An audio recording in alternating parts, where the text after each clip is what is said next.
What's up, y'all? We back. Today is episode 2 of X on the Beach season 5.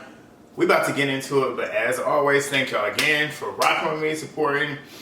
Like I said at the beginning of the last video, drop a comment down below. Let me know what you think about the episode, what you think about the cast, what you think about what I'm about to be saying, and what your thoughts are on the episode when you watch this. But yeah, thumbs up the video, drop a comment, subscribe if you haven't already. But let's go ahead and get into this because I feel like we got a crazy episode coming. Maybe. Let's see.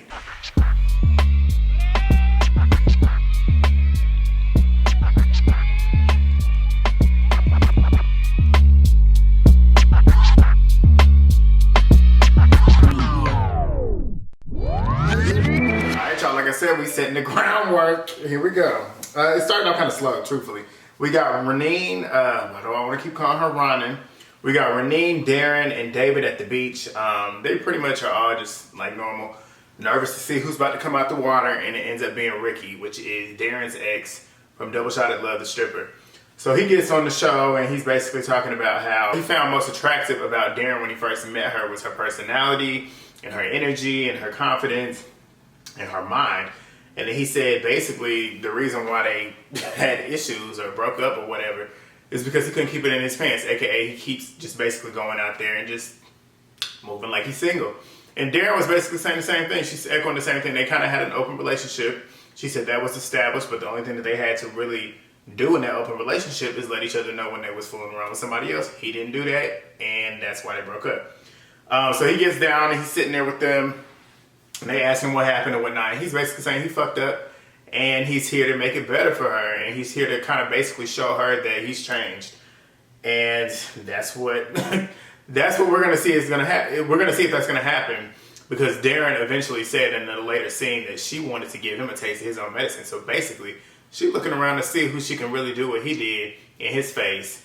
I don't know if she wants to be with him. We'll see, but clearly she has some type of feelings because she wants to get him back in that kind of way. Not get him back, but get him back like revenge.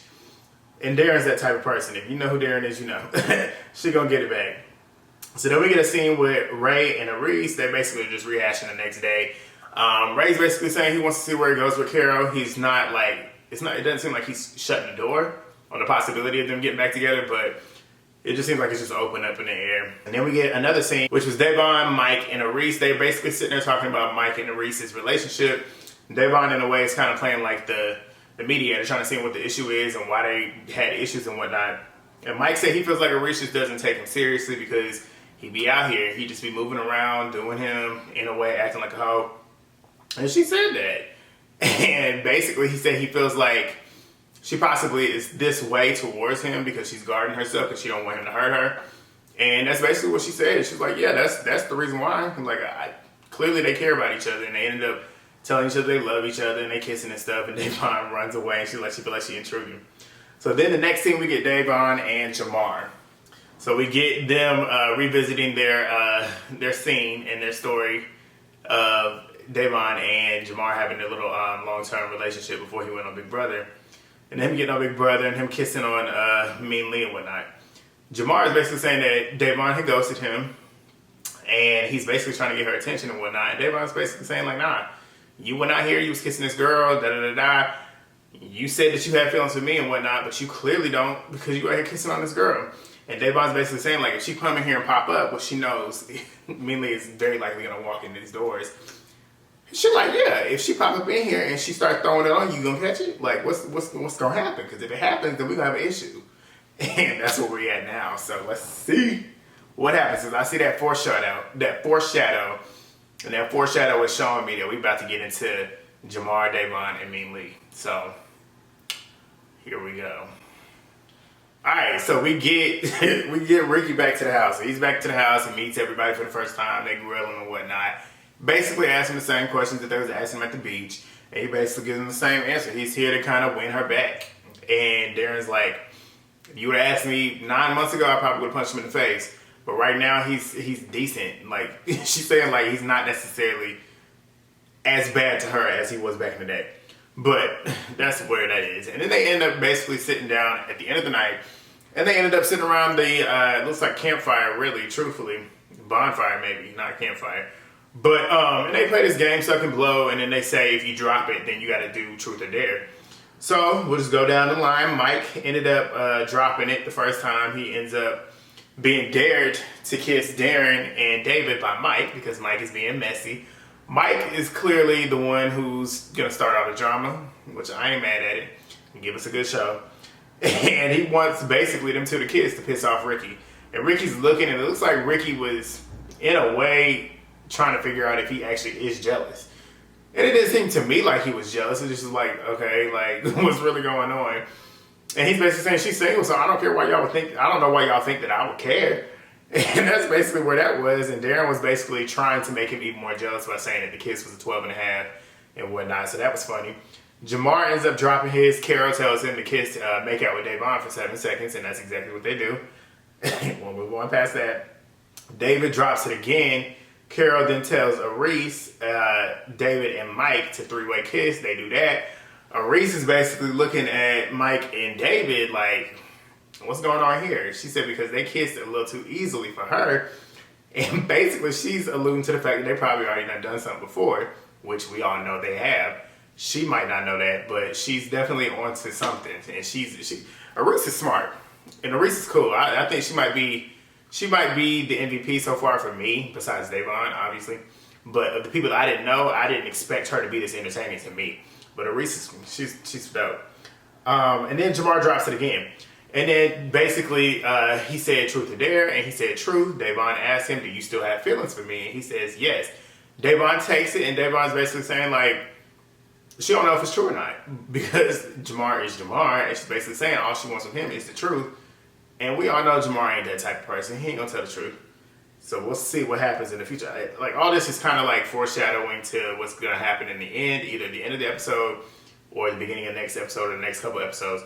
So I already see drama coming here. Next, we get Derynn and Mike, and they basically are talking after the game, basically trying to make him jealous again, Ricky.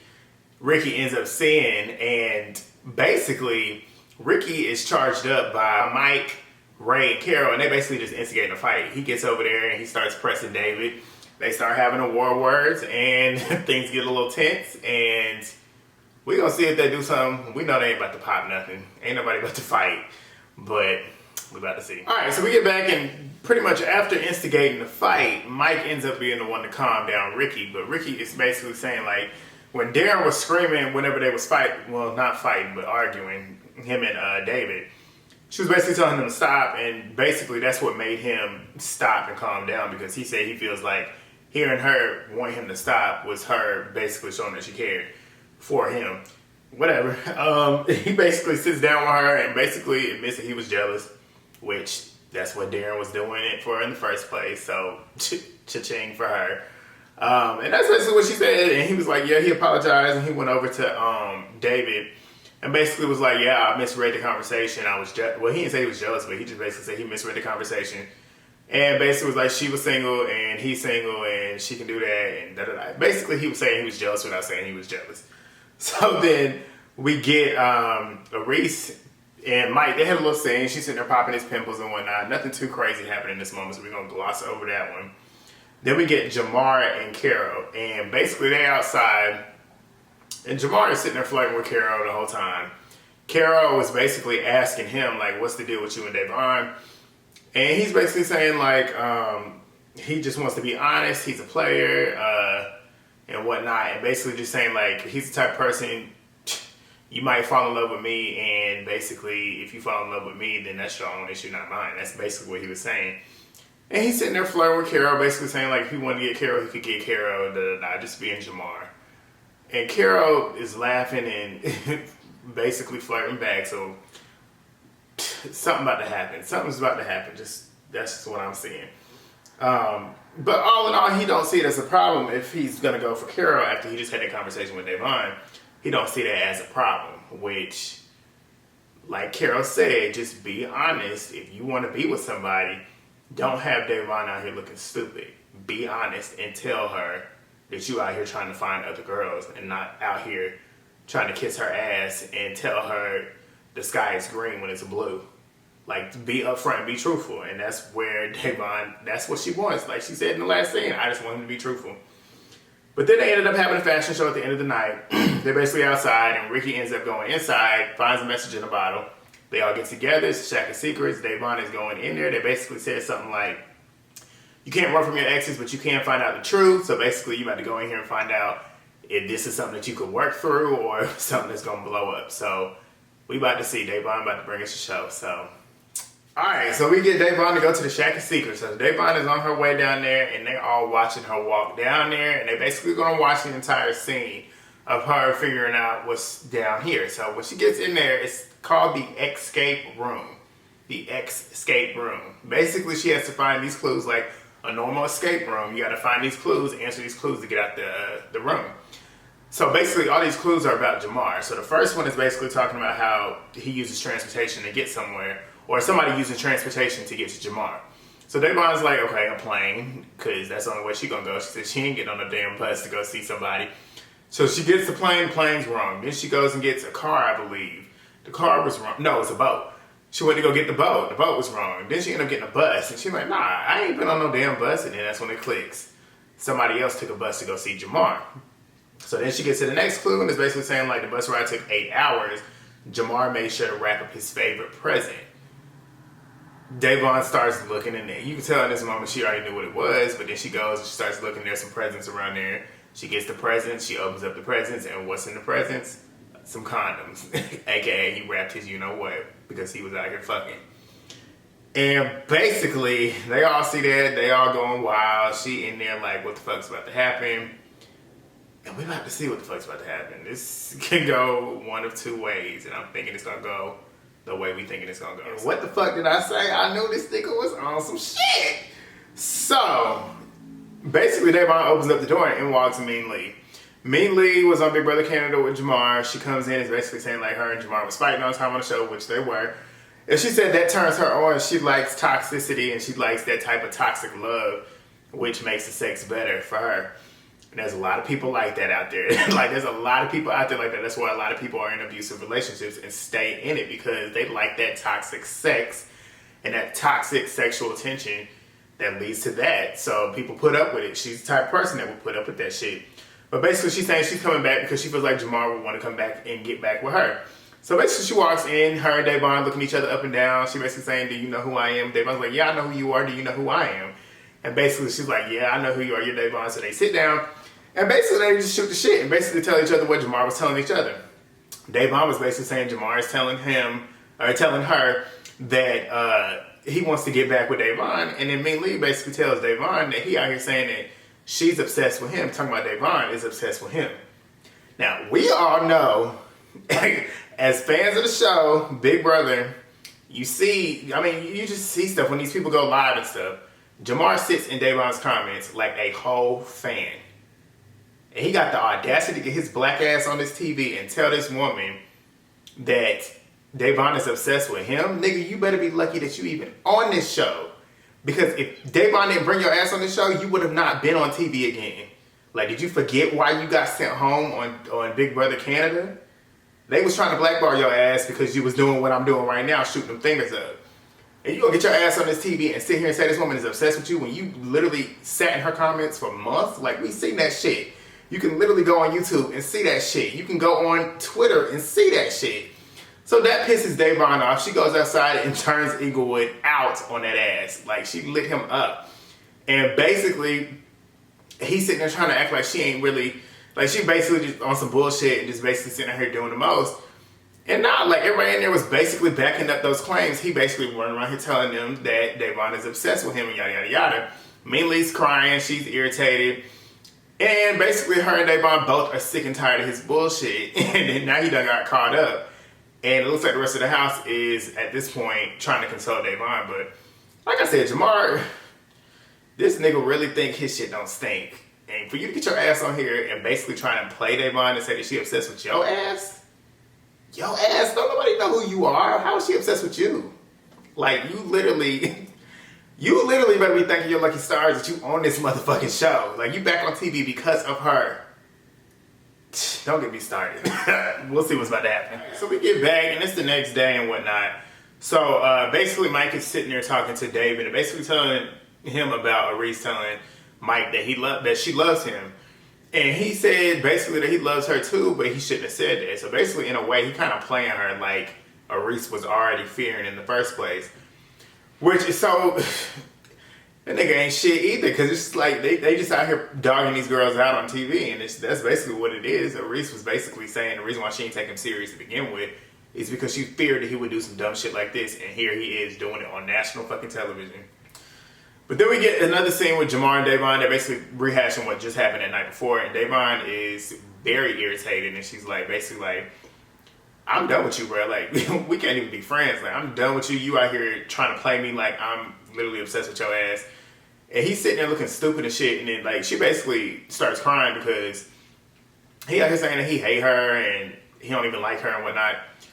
Like I said, if you a fan of the show Big Brother, if you're a fan of the challenge, you've seen these lives, you've seen these comments, like that's all over social media. Jamar gonna sit up here. That's what tripped me out just a couple minutes ago. He gonna get up on this TV and form his black ass lips to say that this woman is obsessed with him when you literally can go look at her comments on any post that she's posted, any tweet that she's tweeted. Who is under them comments? Who is under them replies? Who is in there thirsting? Like, you can take that shit all the way back a couple years ago. Like, I even think about last year. It might have been last year. The beginning of last year when Devon was on live. I remember that live because I was on the live. And this nigga was in her comments. Like, she was on live, like, because Devon lives in California. I live in North Carolina, which is on the East Coast. I woke up. I think it was a Sunday, too. I woke up, and Devon was on live. Devon was on live all night.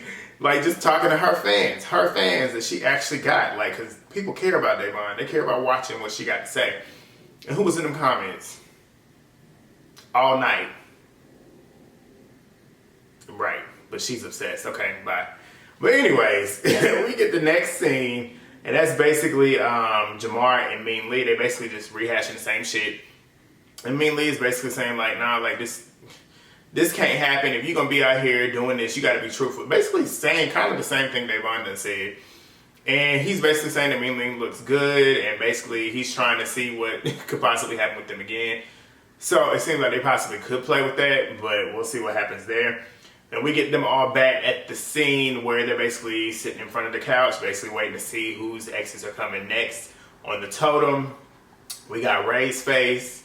He's nervous about his next ex possibly coming. We got David. That'll be his first ex coming. And then we got Devon. Devon's back on the screen again. That could be her second ex. They go down to the beach, and we will see what happens then next week.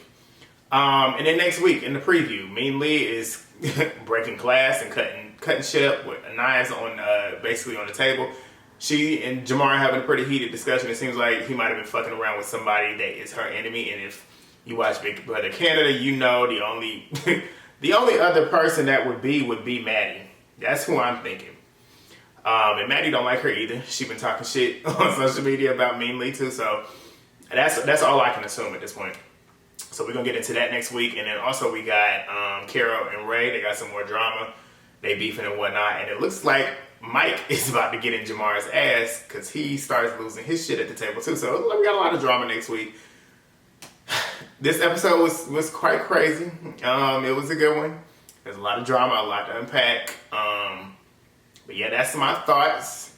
If you get up in your feelings because I said what I said, that's up to you. If you're a Jamar fan, drop what you gotta drop in them comments. I don't care. Like I said what I said. It's always Team Devon over here. If you got an issue with that, drop it. If you want to talk your shit, talk your shit. But if you agree with me, then you tell me that you agree with me. But it is what it is. That's where I stand on my thoughts on the episode. Let me know what y'all think about the episode and everything that happened. Let me know. Like I said, thumbs up the video, subscribe, comment. And if you want to follow me on my socials and continue the conversation, that is in the info box. I will see y'all next week. Like I said, if you don't watch The Bad Boys, you will see me next Thursday, but watch The Bad Boys because I'll be on there too. Peace!